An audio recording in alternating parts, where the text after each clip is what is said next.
Here now, Karoline Leavitt, former President Trump 2024 National Press Secretary. Karoline, thanks for being here. Trump supporters, as we have been reporting, showed up big time in Iowa for that caucus. What's the feeling like there in New Hampshire less than a week into this next primary contest?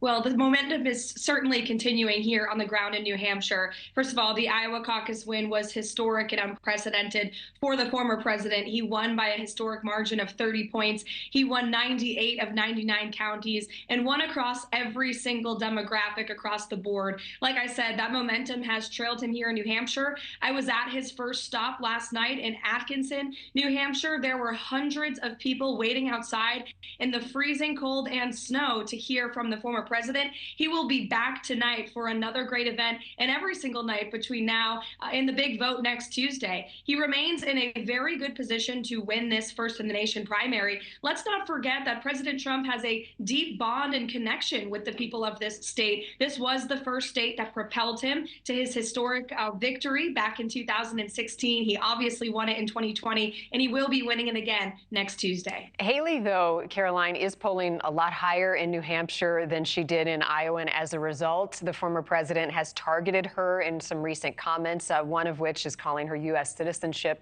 into question. Is that a sign he's a little more worried about Haley in this primary in New Hampshire than he was in the Hawkeye state?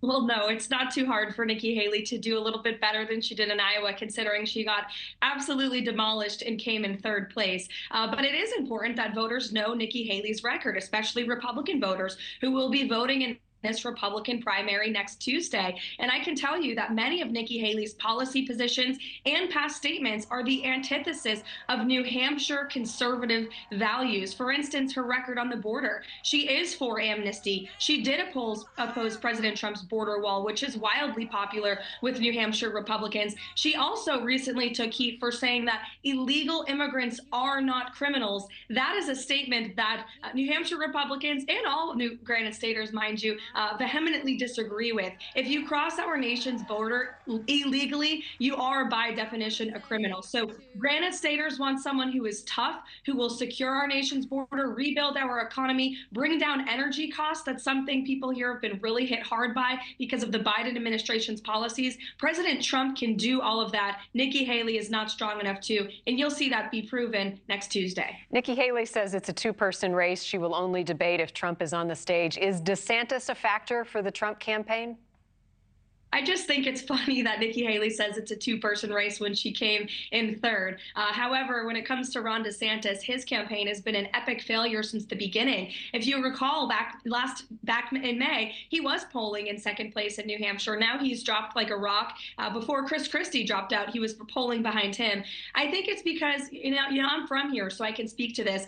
Voters here are very wise. They want to have a deep connection with the candidate that they vote for, and they did not feel that with Ron DeSantis. He is very unlikable. You do see that on the campaign trail. He has also flip-flopped on important policy positions, and there is no deeper bond and connection than that between the voters of New Hampshire and President Trump. And that is why you see him continue to be dominant in this race. Ron DeSantis has fallen. He should have dropped out after Iowa, knowing he doesn't have a shot here in New Hampshire, and that's part of the reason he's avoiding the state entirely. He went to South Carolina before coming here. That tells you everything you need to know about his chances next week. Why won't the former president debate right now? Nikki Haley would like to see him on a debate stage. A lot of the American public would like to see him on a debate stage to talk about some of these major issues outside of the events that he's holding.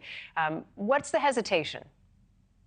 For President Trump to debate these second-tier candidates would be like for an MLB player to decide willfully to join the minor leagues. It wouldn't make much sense.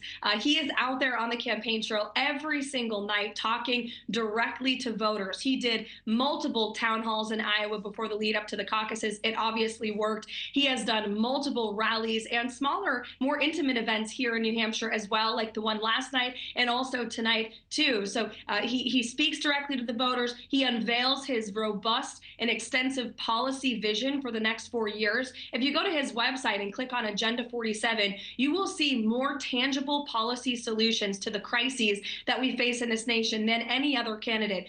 Solutions to end Joe Biden's border invasion, solutions to rebuild our economy, to bring back jobs home from China, to reinvest in our domestic energy again, to bring down pipe prices at the pump and also at the grocery store for all Americans. And so he is doing that night after night. Voters love it. They love to hear from him and see him. And again, we had people lined up around the building last night waiting in the freezing cold and snow to hear just that. Thank you for watching. Go to newsnationnow.com to find NewsNation on your television provider. And don't forget to click the red subscribe button below to get more of NewsNation's fact-driven, unbiased coverage.